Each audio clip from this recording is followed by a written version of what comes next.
Բարև ձեզ սիրելի բարեկամներ, Armix News YouTube-յան ալիքի եթերում ժամանակի ձայնը հաղորդաշարի հերթական թողարկումն է։ Ես դիմում եմ մեր այն հարգելի ունկնդիրներին, ովքեր արդեն հետևում են մեր ալիքի աշխատանքներին, բայց դեռ չեն հասցրել բաժանորդագրվել մեր ալիքին, խնդրում եմ նրանց ընդամենը արագորեն սեղմել զանգակոճակը, բաժանորդագրվել Armix News ալիքին եւ շարունակել հետևել մեր թողարկումներին։ Այսօր մեր տաղավարում է հանուն սոցիալական արդարության կուսակցության նախագահ մեր մեդիա համակարգի վաղեմի բարեկամ Արման Ղուկասյանը։ Բարև ձեզ, պարոն Ղուկասյան, եւ շնորհակալություն մեր հրավերն ընդունելու համար։ Բարև ձեզ, ես եմ շնորհակալ։ Պարոն Ղուկասյան,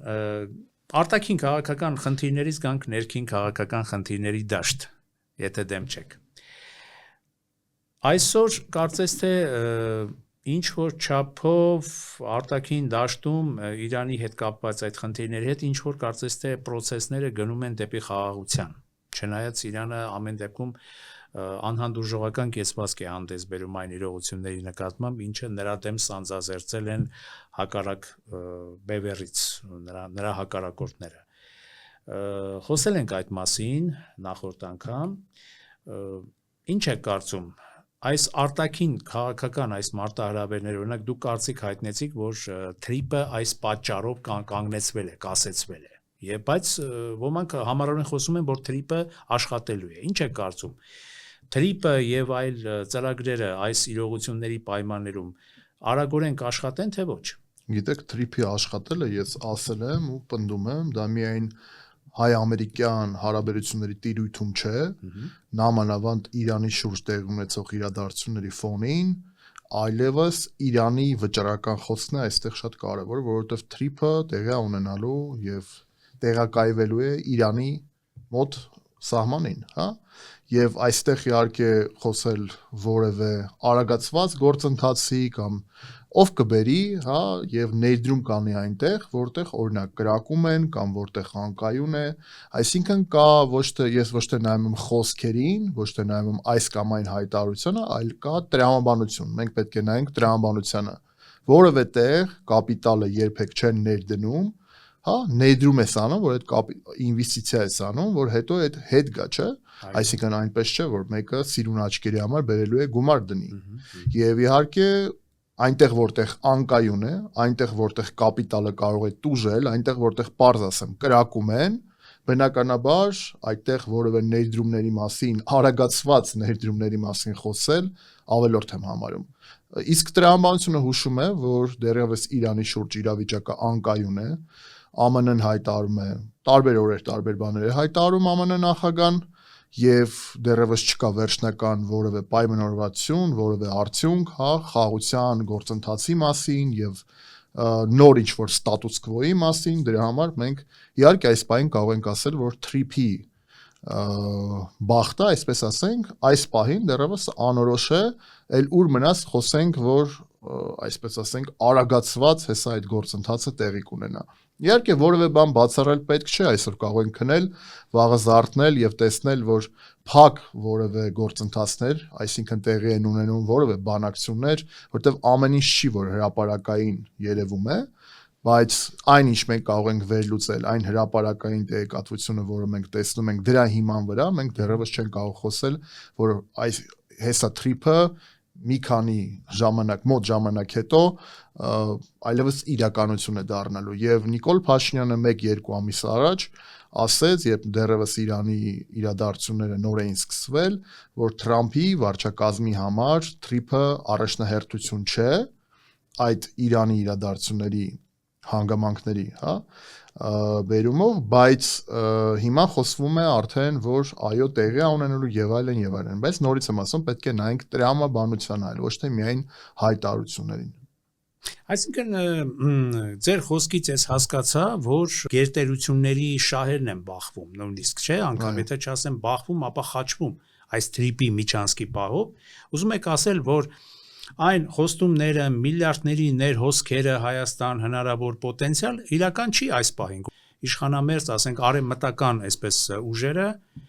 միանշանակ հիացած են թրիպի այս նախագծով եւ խոստանում են դրանով հանդերձ Հայաստանին շատ մեծ զարգացման հեռանկարներ։ Գիտեք, նույնիսկ երբ Իրանի դեպքերը դեռևս չէին սկսվել, այդ ժամանակ այդ ավելորդ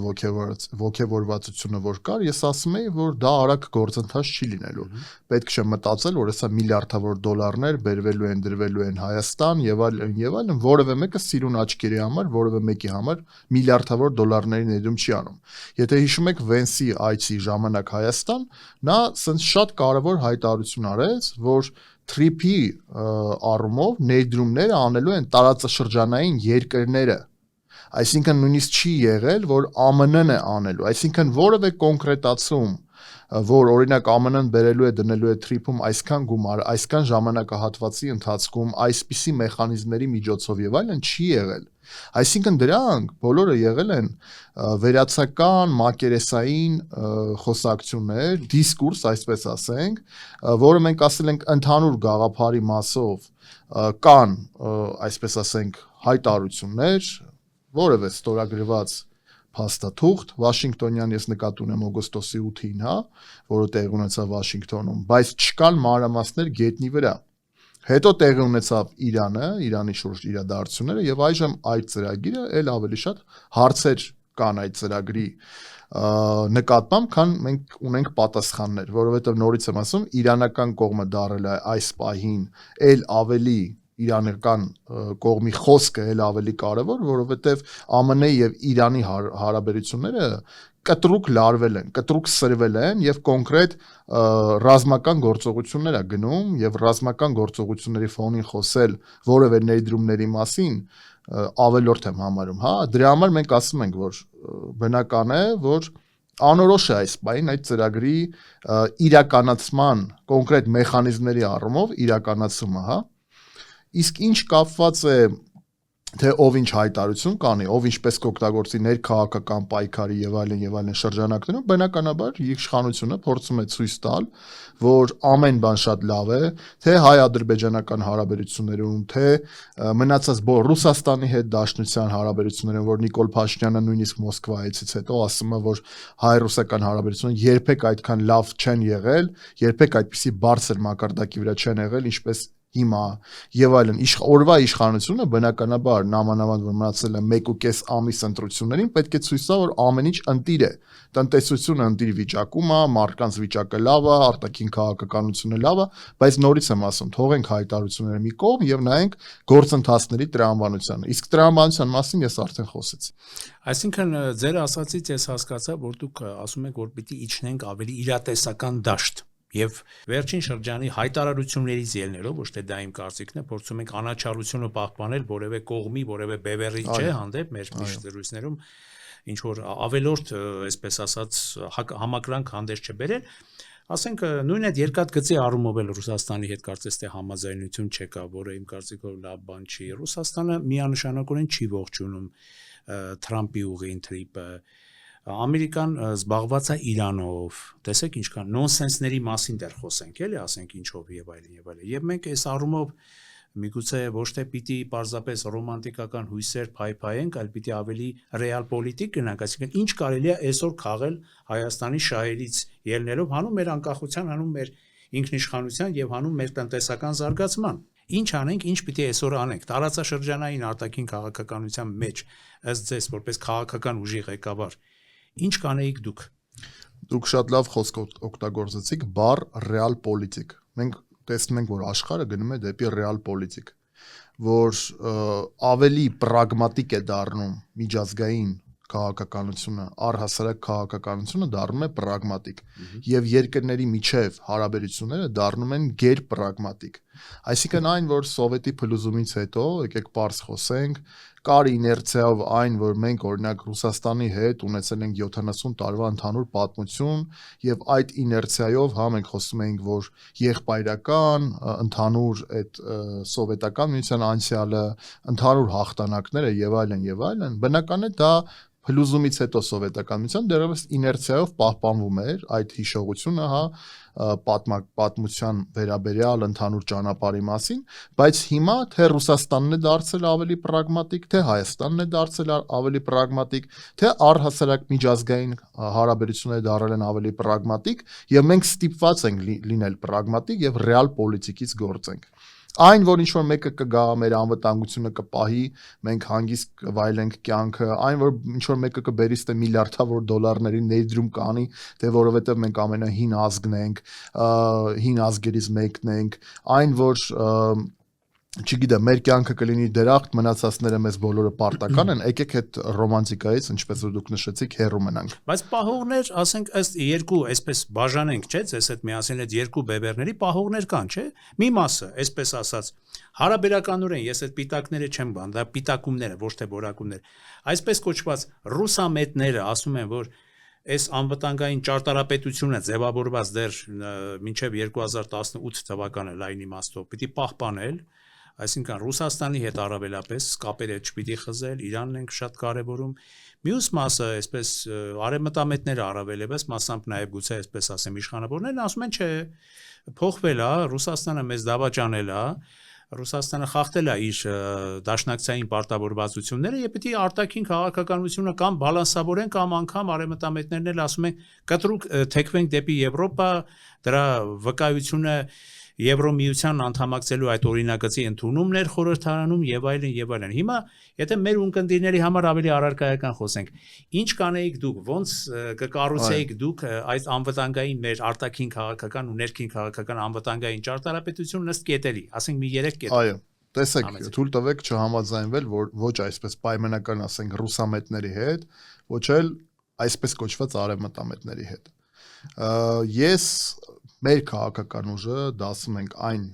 քաղաքական միավորմանը, որը որ տեսնում է, որ Հայաստանի Հանրապետությունը պետք է վարի պրագմատիկ քաղաքականություն։ Ինչ է դա նշանակում։ Դա նշանակում է, որ չկա որևէ աշխարհաքաղաքական բևեռ, որի հետ շահերը 100%-ով համընկնում են, չի կարող այնպես լինել, որ քո բոլոր շահերը համընկնեն բոլոր, ասենք, աշխարհաքաղաքական բևեռներ կամ թեկուզ մի աշխարհաքաղաքական բևեռ հետ։ Հիմա միտեղ պահի տակ քո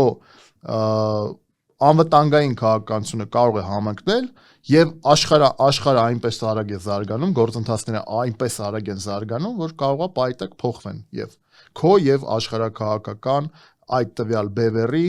շահերը անվտանգային ոլորտում։ Հիմա ինչ նստենք, սպասենք, ասենք մենք ունենք փաստաթուղթ պայմանական X երկրի հետ, նա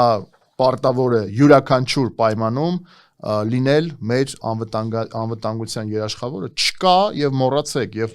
փորձը ցույց է տալիս, որ չկա որևէ այնպիսի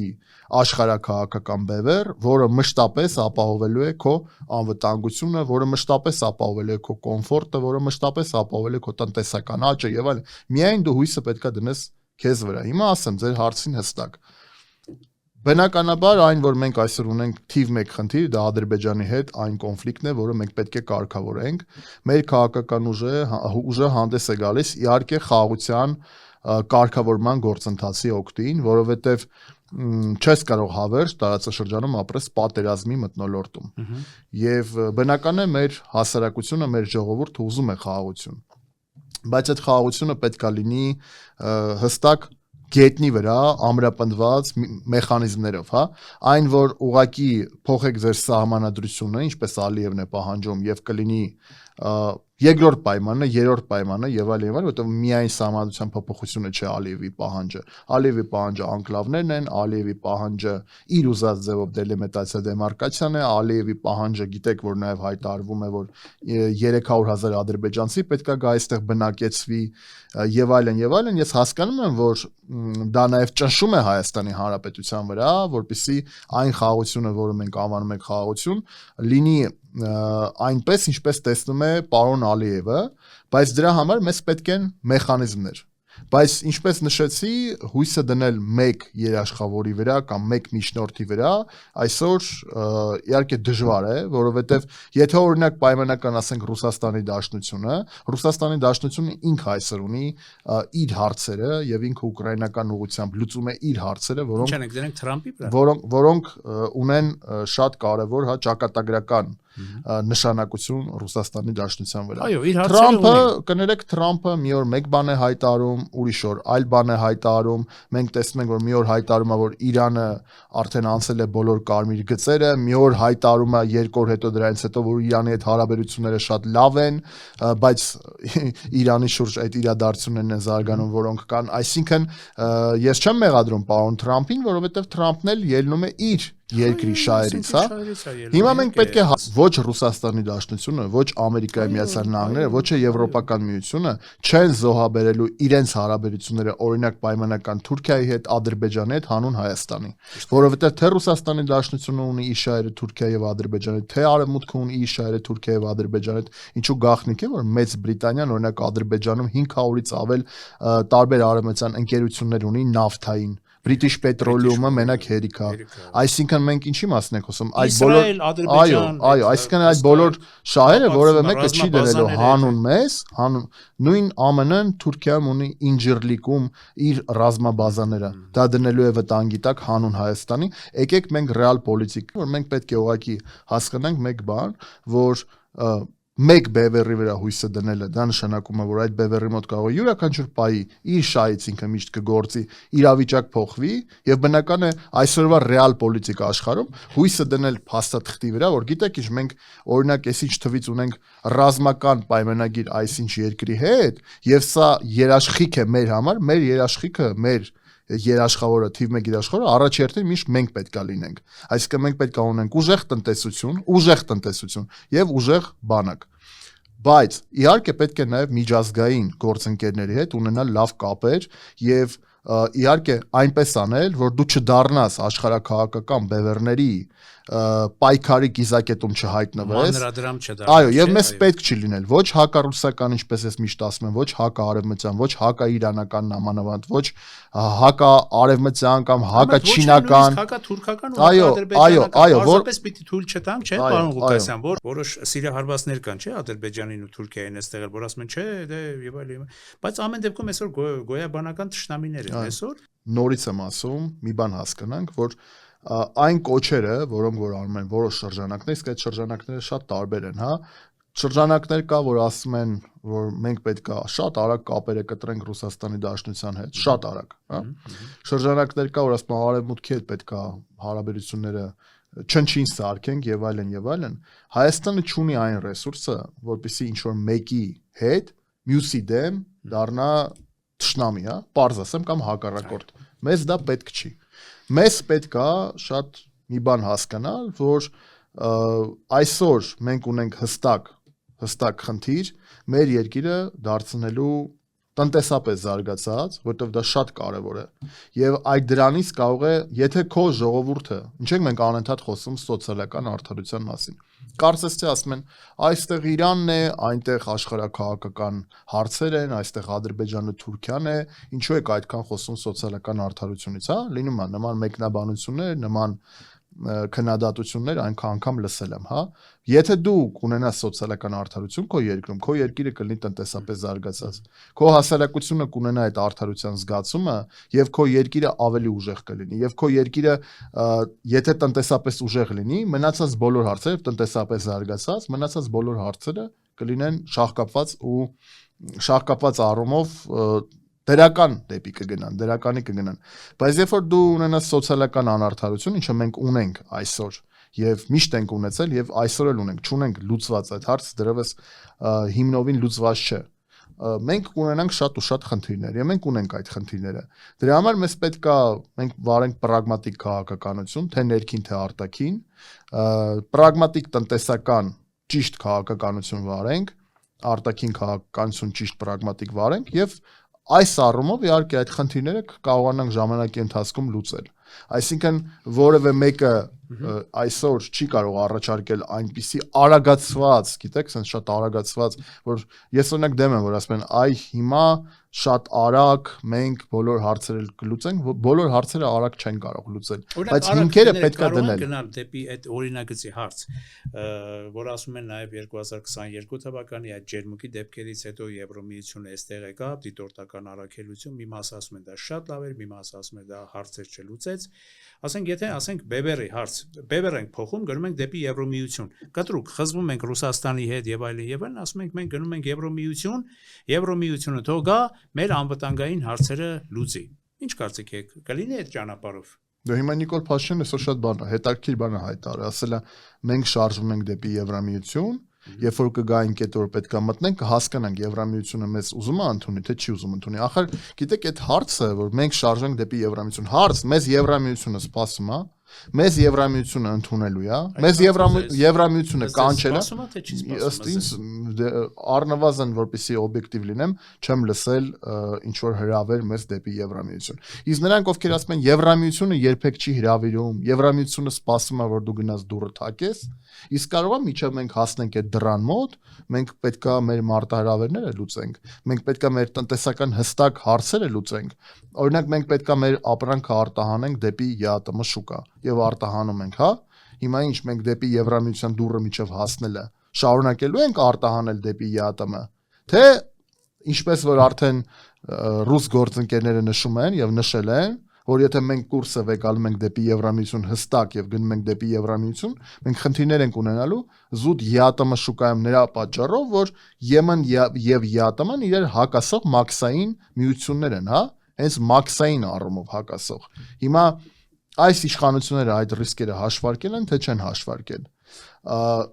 Արդյունքում, եթե հասնում ենք Եվրամիության դռան մոտ, այդ ընթացքում մենք ապահովագրել ենք մեր տնտեսությունը, որ մեր տնտեսությունը այլընտրանք որպես ունենում է ԵԱՏՄ շուկան եւ միջև այդ դռան մոտ հասնելը մենք անխոչնդոտ ԵԱՏՄ անդամ ենք մնալու։ Նիկոլ Փաշինյանը եւ այս կառավարությունը, այս քաղաքական թիմը մեզ նման երաշխիք տալիս է ժողովրդին, թե չի տալիս։ Այդ հարցերը քննարկվել է ես չեմ լսել այդ հարցերի պատասխանը։ Չկա դեռևս այդ հարցերի պատասխանը։ Ամերիկան տալիս է ձեզ։ Ամերիկան տնտեսապես մեզ ինչ կարող է տալ։ Որտեղ Ամերիկան որևէ երաշխիք տվել է, թե չի տվել, այսինքն հաշվի առնելով ԵԱՏՄ-ում մեր արկայությունը, հապկում անգամ սառեցված, բայց էլի բոլոր դեպքերում մեր արկայությունը եւ նաեւ իրենց 102-րդ ռազմակայանը, որը ըստ այսպես ասած ոչ արևմտամետների, էլի ռուսամետ բառը չասեմ, համարում են անվտանգային հստակ երաշխիք, անվտանգային հստակ գործոն։ Ձեր համար դա անվտանգային գործոն է, թե ոչ։ ԵԱՏՄ-ում մնալը, թե ԵԱՏՄ-ում մնալն էլ, հապկում մնալն էլ, ռուսական ռազմաբազայի գոյությունն էլ Հայաստան։ Տեսեք, հայ-ռուսական հարաբերությունները պարզ ասում եմ, իդեալական չեն։ Հայ-ռուսական հարաբերություններում կան խնդիրներ։ Հայ-ռուսական հարաբերություններում կան հարցեր ռուսական կողմից, ինչպես մենք հրապարակային տեսնում ենք մեր հանդեպ եւ մեր օրվա իշխանության կողմից է, կան հարցեր ռուսական կողմի դեպի ռուսական կողմ, հա։ Այսինքն մենք տեսնում ենք, որ կան խնդիրներ հայ-ռուսական հարաբերություններում։ Արդյոք Ռուսաստանը հայ-ռուսական հարաբերությունները այնպիսին են, ինչպիսին են օրինակ 10 տարի առաջ, իհարկե ոչ,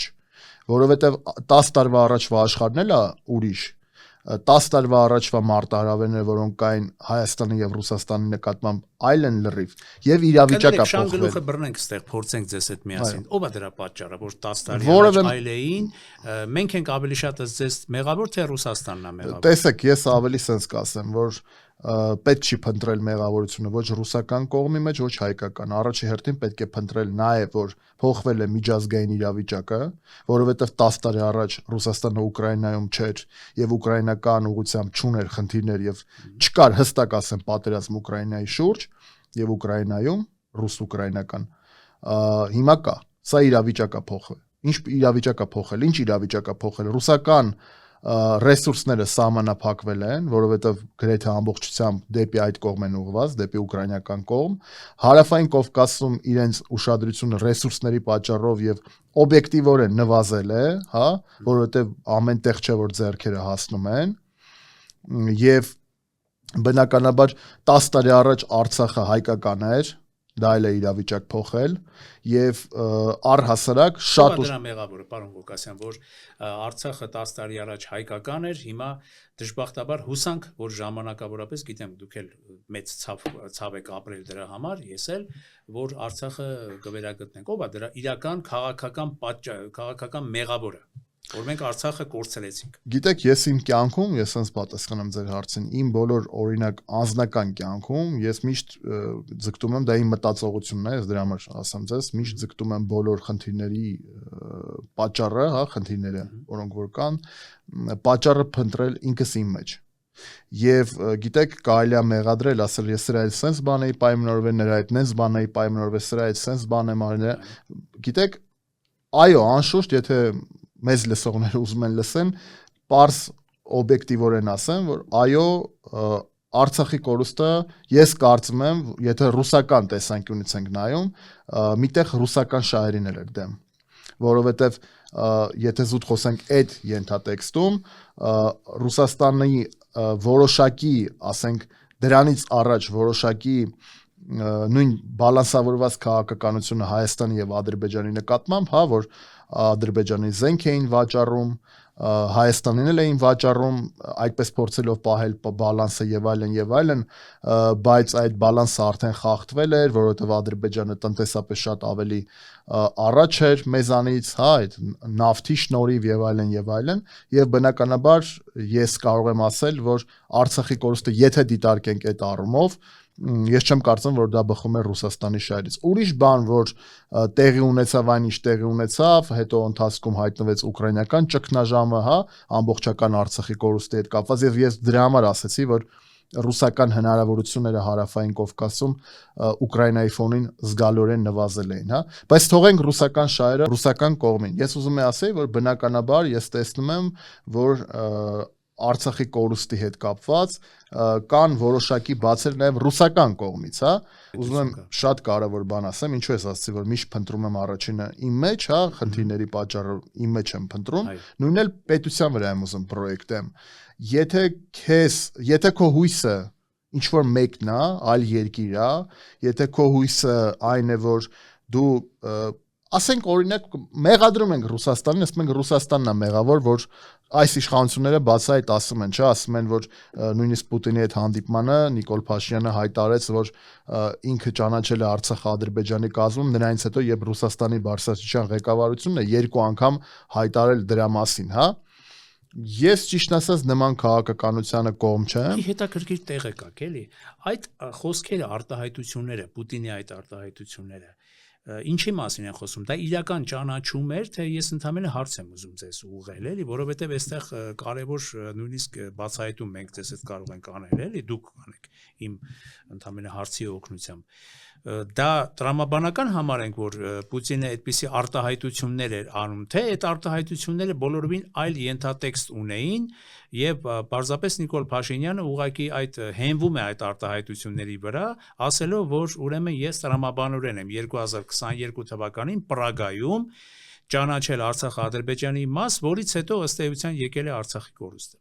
Տեսեք, Նիկոլ Փաշինյանը ինչ ասում մեծ հաշվով։ Նիկոլ Փաշինյանը այնտեղ, այսպես ասենք, պատասխանում է Պուտինի հայտարարությանը, հա, որը ասեց, որ դուք ճանաչեցիք Արցախը Ադրբեջանի մաս, Նիկոլ Փաշինյանն էլ ասում է, ես դա արեցի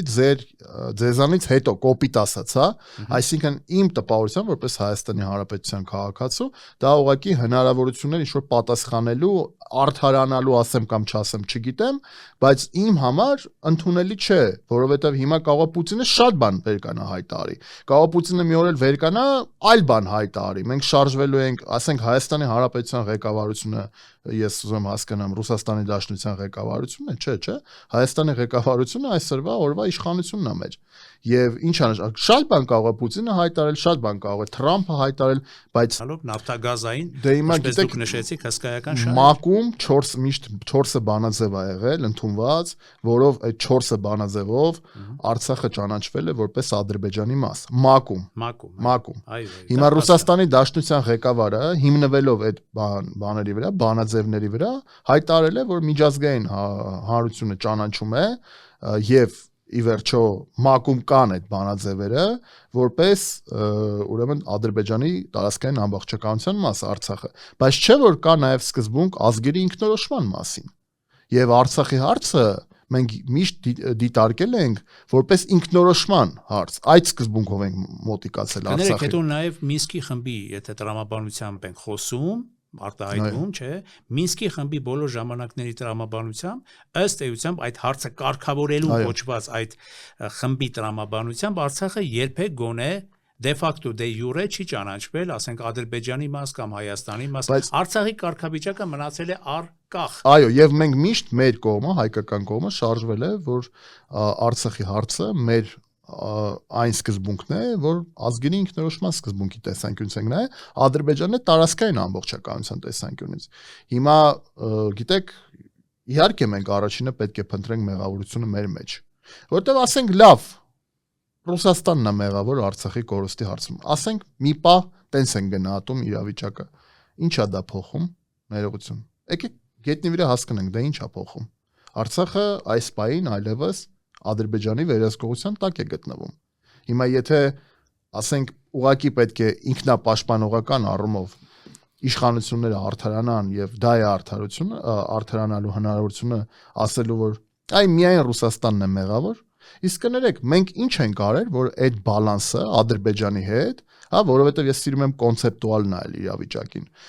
ոչ թե միայն անձնավորված փնտրել մեղավորներին, օրինակ ասենք որ Նիկոլ Փաշինյանն է միակ մեղավորը Արցախի կորստի հարցում, հա, կամ նաեւ Ռուսաստանի Դաշնությունն է, հա։ Ես ավելի շատ կուզենամ ոչ թե մեղավորներ փնտրեմ, այլ հասկանամ ինչ կարելի է անել, որ այդպես չլիներ։ Ես կարծում եմ, որ մենք այս երբ որ խոսում ենք սոցիալական արդարության մասին, խոսում եմ տնտեսական զարգացվածության մասին, իսկ 20-30 տարի մենք ինչ ենք արել, որ Ադրբեջանի հետ այդ դիսբալանսը չլինի։ Եկեք ճիշտը խոսանք, կա չէ նաև օբյեկտիվորեն այդ պահը, որ այնպես էր խախտվել այդ բալանսը, եւ դա ակնհայտ էր, որ դեռևս 2016 թվականին 10 անգամ ադրբեջանական բանակը դա պաշտոնական թվերա ստատիստիկայով ավելի շատ ուներ առավելություն, քան հայկական կողմը։ Դա էլ խոմ պաշտոնական ստատիստիկա է, դա խոմ մեկը չի նստե հորինել։ Հիմա մենք պետք է այո ազգովի մեր երկիրը ավելի տնտեսապես զարգացնեինք։ Մեր էլիտաները նախքին թե ներկա պետքա ոչ թե զբաղվեին նրանով ներողություն, որպեսի անձնական բարեկեցությունը ապահովեին, որովհետև մենք որ պաշտոնյային նայում ենք, կներեք նախքին եւ այլն, բոլորը 100 հատ գույք ունեն, 50 հատ գույք ունեն, մեկից 60 հատ գույք են ուզում բռնագանձեն ու իրականում ունեն այդ գույքերը։ Որևէ մեկը չի հրաժարվում, որ դա իրենց գույքը չի։ Շատ լավ, այ դուք խոսեցիք ներողություն, ես մենակ այս պահը ամփոփեմ, իմ համար ամենակարևորը այն է, որ ինչ մենք կարող էինք անել, թե չգիտեք, մեղավորները, լավ, Ռուսաստանն է մեղավոր, անցնենք առաջ։ Օրինակ եմ ուզում, եթե որևէ բան դա գետնի վրա փոխում է, երբ որ դու քո հույսը դնում ես Ռուսաստանի վրա, Արևմուտքի վրա, հիմա էլ կան, չէ՞, միամիտներ, տանը գործ չես հիմա էլ կան, չէ՞, միամիտներ, որ ասում են, այ Ռուսաստանը մեզ չբավարարեց այն առումով, որ մենք կարող էինք ունենայինք ամենաանվտանգությունը պաշտպանող Ռուսաստանը մեզ կպաշտպանի։ Այ մենք հուսահատված ենք, հիմա էլ հույսը դնենք Արևմուտքի վրա։ Ժողովուրդ մի կետից կախված լինելը միշտ վատ է ու կապ չունի այդ կետը ով է։ Ռուսաստանն է, Արևմուտքն է, Չինաստանն է, Իրանը, դու մենակ հույսը դիր քո վրա, այո, վարի ճիշտ արտաքին քաղաքականություն, պրագմատիկ արտաքին քաղաքականություն։ Մի հայտնվի մեծ երկրների բախման կիզակետում, բայց դու պարտավոր ես հույսը դնել առաջի հերթին քո վրա, դու պարտավոր ես առաջի հերթին ապահովելու քո տնտեսական զարգացվածությունը, քո բանակի հզորությունը եւ այո, մենք պետքա մտածենք մեր չարասների վրա, թե մենք ինչ կարող ենք անել, որպեսզի այսօր այս իրավիճակում չհայտնվենք։ Ու ես համարում եմ, որ ոչ թե մեկն է, երկուսն է, երեքն են մեղավոր, այլ իրականում պետք է կոլեկտիվ պատասխանատվություն զգալ, որ մենք պետք է ազգովի դուրս գանք այս վիճակից։ Մենք այսօր պետք է ամեն ինչ անենք, որ այս երկիրը հանենք այս վիճակից։ Հասկացած ես, կոլեկտիվ պատասխանատվության պահով, հիմա եթե խոսենք զուտ արտաքին քաղաքականությունից շատ արագ անցնենք, քանի որ դուք հանուն սոցիալական արդարության կուսակցություն եք եւ մեր զրույցի սկզբնամասում խոսեցիք, որ սոցիալական արդարության խնդիրները լուծեն, որ առաջի հերթին երկրի ներսը կարգի հրավիրվի, չէ՞, ներսում մենք ունենանք ինչ-որ նորմալ բարեկեցիկ կանխատեսելի վիճակ։ Այ արտաքին քաղաքականությամբ ինչ կանեիք դուք ասենք, եթե իշխանություն ունենայիք, կպահեիք այս ճարտարապետությունը անվտանգային գոնե գոյություն ունեցող, թեկուզ ասենք ռուսական ռազմաբազան, ՀԱՊԿ, ԵԱՏՄ-ն, թե կանցնեիք կտրուկ քայլերով դեպի արևմուտք, դեպի ԱՄՆ կամ դեպի Եվրամիություն, եւ նաեւ մի քանի կետով, եթե մեր ունկնդիրների համար ավելի մեր վերջում զրույցում ավելի արագորեն, ինչ քայլեր կձեռնարկեիք սոցիալական արդարության ուղղված, որպեսզի իրավիճակը շտկվեր եւ մեր երկիրը իրոք որ հզորանար եւ անգամ չվախենար ադրբեջանական եւ մենք բոլոր թշնամիների հոխորտանքներից։ Ֆիքսենք մի բան, որ հիմա ունենք իրավիճակ 30 տարի շատ բաներ որ պետք է անենք, չենք արել իմ կարծիքով։ Հիմա ունենք իրավիճակ, երբ որ պետք է հիմա շատ կտրուկ կապերը խզել Ռուսաստանի Դաշնության հետ եւ ինչ որ անցում կատարել եւ այլն փոխել արտաքին քաղաքական վեկտորը, որովե մեկը մեզ չի պարտադրում իմ կարծիքով, որ մենք պետք է անպայման կտրուկ քայլեր անենք։ Մեզ պետք չի կտրուկ քայլեր եւ վտանգավոր քայլեր անել։ Ռիսկերը վերահսկելու համար, որտեղ կան ռիսկեր այդտեղ։ Սոցիալական արդարության, տնտեսական, բայց հայ-ռուսական հարաբերություններում վերաիմաստավորելու, վերանայելու տարբեր ուղղություններ պետք է։ Կարծում դա պետք է լինի անկեղծ մեր ռուս գործընկերների հետ, անկեղծ երկխոսության շրջանակներում եւ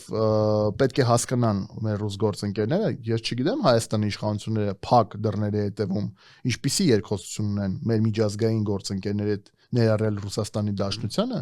բայց Ռուսաստանի Դաշնությունում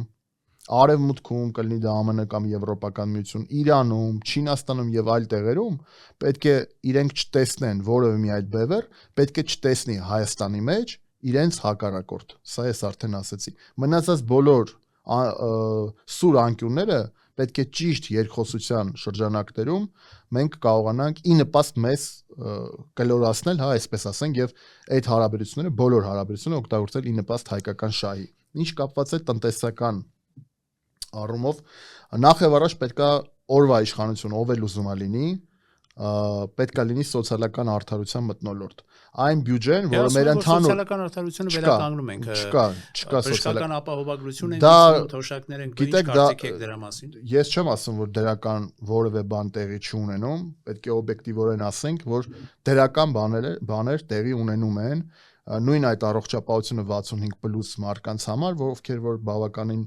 լավ արձագանք են տալիս, հա, մարդիկ ովքեր առաջ վիրահատության գումար չունեին, հիմա կարողանում են եւ դա այո, դա առավելություն է իրենց համար։ Թոշակը 10,000 դրամ դա չի նշանակում բարձրացել է մարդիկ իդեալական կապրեն, բայց դա ես համարում եմ, որ մի փոքր մատից փուշ անելու հնարավորություն է, այսինքն մենք պետք է լավին լավ ասենք, վատին վատ։ Ես չունեմ եւ մեր քաղաքական ուժը չունի նպատակ ուղղակի աթոռակռիվ անել եւ լավին վատ ասել, վատին վատ ասել, մենք ասում ենք լավին լավ, վատին վատ, բայց սոցիալական արդարության ընդհանուր մթնոլորտ դեռևս մեր երկրում չկա։ Ինչ է դա նշանակում։ Դա նշանակում է, որ եթե պաշտոնյաները կտրուկ 10 անգամ ավելի շատ եկամուտ են ստանում, քան բժշկուհին, դասատուն եւ առհասարակ օր ու գիշեր աշխատող մեր քաղաքացիները, 10 անգամ ավելի շատ պարգևավճար, 10 անգամ ավելի շատ աշխատավարձ, այդպիսի բևեռացում դա նշանակում է սոցիալական անարդարություն։ Նախ եւ առաջ պետք է այդ սոցիալական արդարության մթնոլորտը վերականգնել, պետք է մեր բյուջեն, պետական բյուջեն, որը պարզ ասենք, մեր ընտանեկան բյուջեն է, հա, եթե դիտարկենք երկիրը որպես մեծ ընտանիք, պետությունը, ապա դա պետական բյուջեն, ընտանեկան բյուջե է, դա պետք է արդար բաշխվի։ Պետք է այդ սոցիալական արդարության մթնոլորտը հենց այդ բյուջեի արդար բաշխման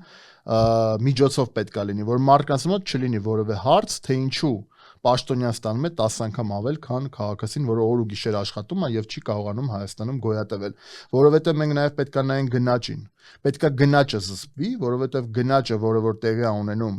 ամեն ամսվա ռեժիմով մենք տեսնում ենք, որ գնաճ է տեղի ունենում,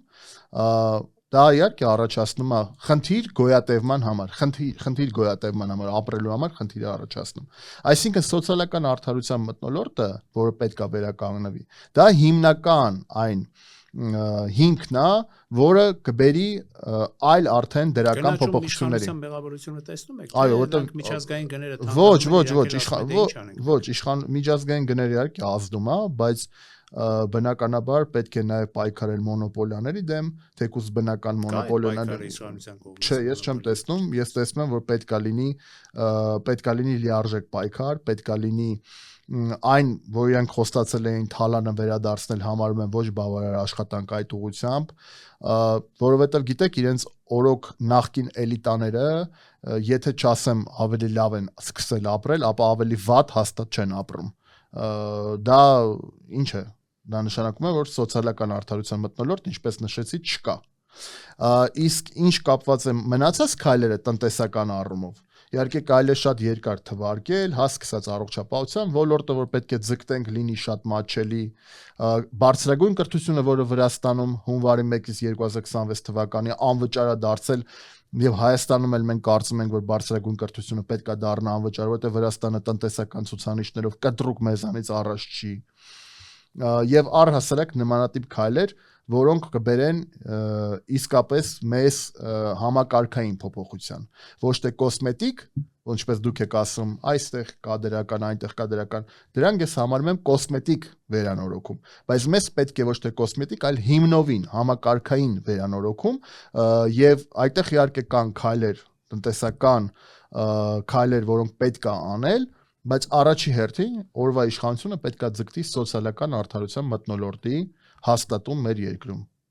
Պետական համակարգ օրինակ պետք է ձևավորվի, թե չէ, ասենք պետական տնտեսական, որտեղ դուք սոցիալ-դեմոկրատամետ չէ, ուժեք չէ, փաստորեն։ Մենք համարում ենք պետությունը պետք է որոշակի ազդեցություն ունենա տնտեսության վրա, որովհետև նույն գների զսպումը, որը ես ասում եմ, որ պետք է վերահսկողություն ամեն դեպքում լինի, դա նաև պետության, այո, ձեր ասած մոտեցումներից է, մոտեցումների տեսանկյունից ենք ասում, որ պետությունը որոշակի վերահսկողական ֆունկցիա պետք է ունենա, հա։ Ինչ ունի ես ձեզ։ Դե եթե ունենար, ես չի ասի, որ պետք է իրենք վերահսկեն գները։ Օրինակ ամենապարզ օրինակը բերեմ դες։ Ամենապարզ օրինակը շատ հակիրճ բերեմ։ Գիտեք, որ հրատապ խնդիրներից մեկը, կարծում եմ, գիտեք, դրանք բարձր վարկային տոկոսադրույքներն են մեր երկրում, գրեթե ամեն յուրաքանչյուր քաղաքացի այսօր կամ յուրաքանչյուր երկրորդը կամ յուրաքանչյուր առաջինը գտնվում է